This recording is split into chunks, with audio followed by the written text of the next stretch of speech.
Jamaica became the first Caribbean country to qualify for a senior FIFA Women's World Cup. A new online platform was created as a measure to help reduce gender-based violence in all forms. And reggae is now an intangible cultural heritage of humanity. The world has now taken it as their own. Welcome to the Ministry's 2018 Year in Review. I'm Sandra Clark.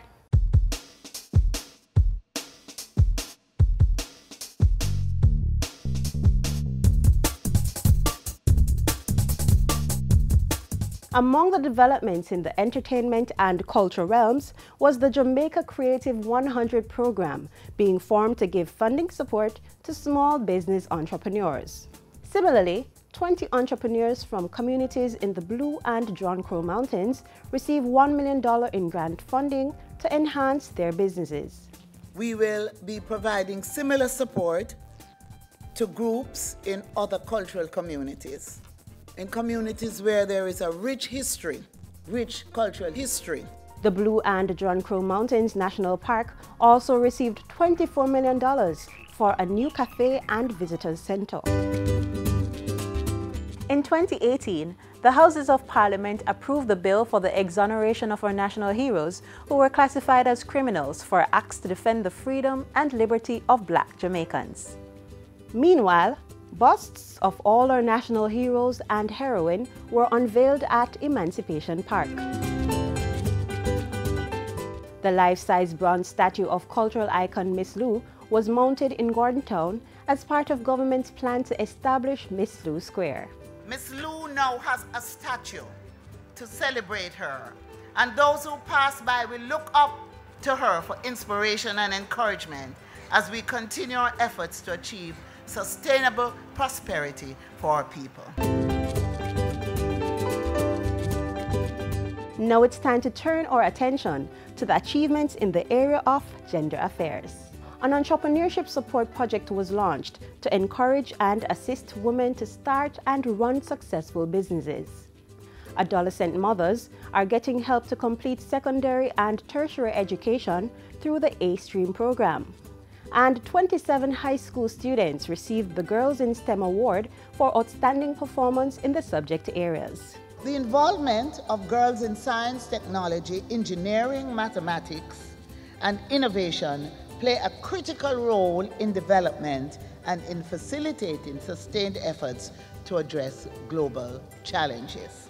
Property has also been acquired outside of Kingston to be used as a shelter for women fleeing domestic abuse. And Jamaica's first Women's Health Survey revealed important findings on the prevalence of gender-based violence in the country.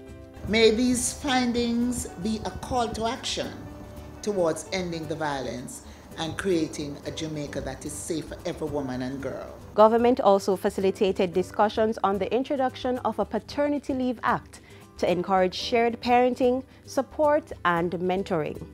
The Positive Father Project was also launched to give Jamaican men support to perform their parental role.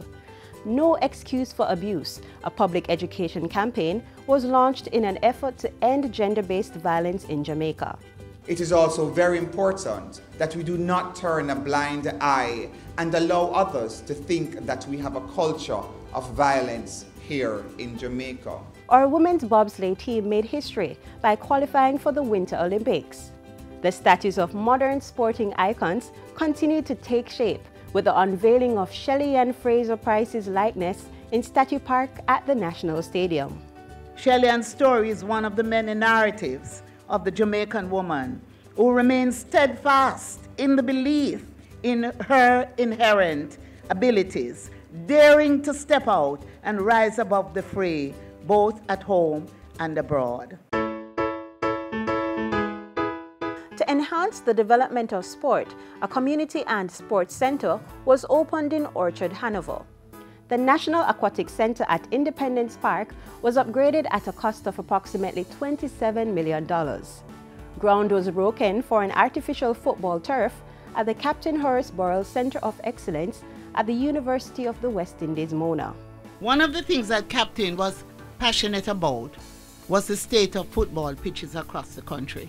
And here we are today about to begin construction of what will become one of the best ever constructed in Jamaica. Throughout the past year, government also continued its mandate to provide skills training opportunities in the sporting industry. Top football coaches from 16 primary schools across Jamaica received training and certification. A memorandum of understanding was signed between GC Foster College and Sprintech Track Club to facilitate training arrangements for world-class athletes. Athletes in 7 sporting disciplines received 1-month training from a team of coaches and officials from China. An agreement was signed to see more than 400 Jamaican athletes traveling to China for training over the next 3 years. And a 5-day football clinic was launched to provide skills training to 30 local football coaches and 50 children aged 13 years. This partnership signifies so many things. It signifies how we can actually change the lives of our young Jamaicans through sports. Those were the major achievements of the Ministry of Culture, Gender, Entertainment and Sport in 2018. I'm Sandra Clark.